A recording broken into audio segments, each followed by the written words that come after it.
ছাল বুডি আৰু এডাল দীঘল ড্ৰেছ তাক গুৰু বুলি কওঁ। ঠিক তেনেদৰে আমাৰ এই কৃষ্টি সংস্কৃতিবিলাকেও জাতি উপজাতিবিলাকৰ সুকীয়া সুকীয়া কিছু বাদ্যযন্ত্ৰ আছে। ধৰক বাগৰুম্বা নৃত্য কৰিব বজাব লগাৰ লগেই আমাৰ কিছুমান সা সৰঞ্জামৰ প্ৰয়োজন আছে। তাৰপিছত চেৰেণ্ডা থাকে, তাত মাদাল থাকে, পাহি থাকে আৰু মুজোৰা থাকে। এইখিনি বস্তুক লৈ আমাৰ কি বুলি কয় বড়ো নৃত্যটি হয় বা বাগৰুম্বা খেৰাই যি নৃত্যই হওক। তদ্ৰূপ আমাৰ বৃহত্তৰ অসমৰ যি অসমীয়া সমাজৰ বহাগ বিহু আছে, যি বিহু নৃত্য, এই বিহু নৃত্য পৰিৱেশন কৰোঁতে তাত এজন ঢুলীয়া থাকে। ঢুলীয়াজনে সুন্দৰ ধৰণে সাজপাৰ পৰিধান কৰে। তাত বাঁহী থাকে, ঢোল থাকে, মহৰ শিঙৰ পেঁপা থাকে, গগনা থাকে। এইখিনি লৈ পেলাই বিহু।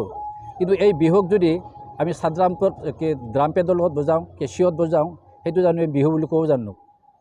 সেইকাৰণে যেতিয়া গায়ক এজনে মঞ্চত গান পৰিৱেশন কৰিব বিচাৰে, তেখেতে আধুনিক গীত গৈ উঠাৰ পিছত যেতিয়া তেখেতে বিহু গীত গাব বিচাৰে, তেতিয়া তেখেতে এজন ঢুলীয়াজনক মাতি পঠিয়ায়।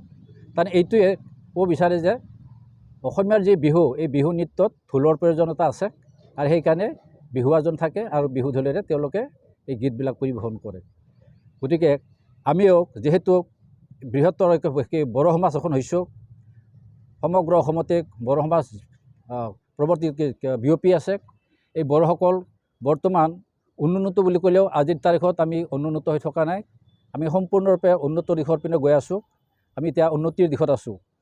এই কুলি অৱস্থাত যদি বড়ো সমাজক যি বড়োৰ কৃষ্টি, যি বড়োৰ ভাষা, এই ভাষাবিলাক বা কৃষ্টিবিলাকক তেওঁলোকে ধ্বংস কৰিব বিচাৰে, তেতিয়াহ'লে আমি বড়ো অসমত থকা বুলি অনুভৱ নকৰোঁ।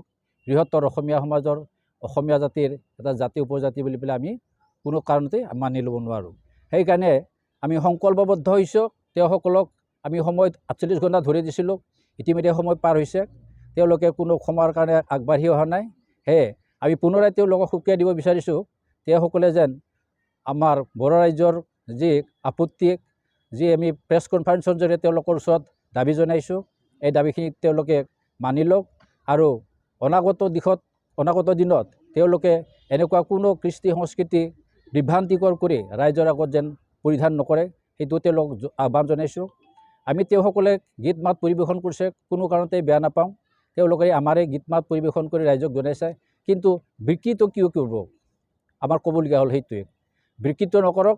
আমাৰ যি বড়ো কৃষ্টি আছে, তেওঁলোকে অসমীয়া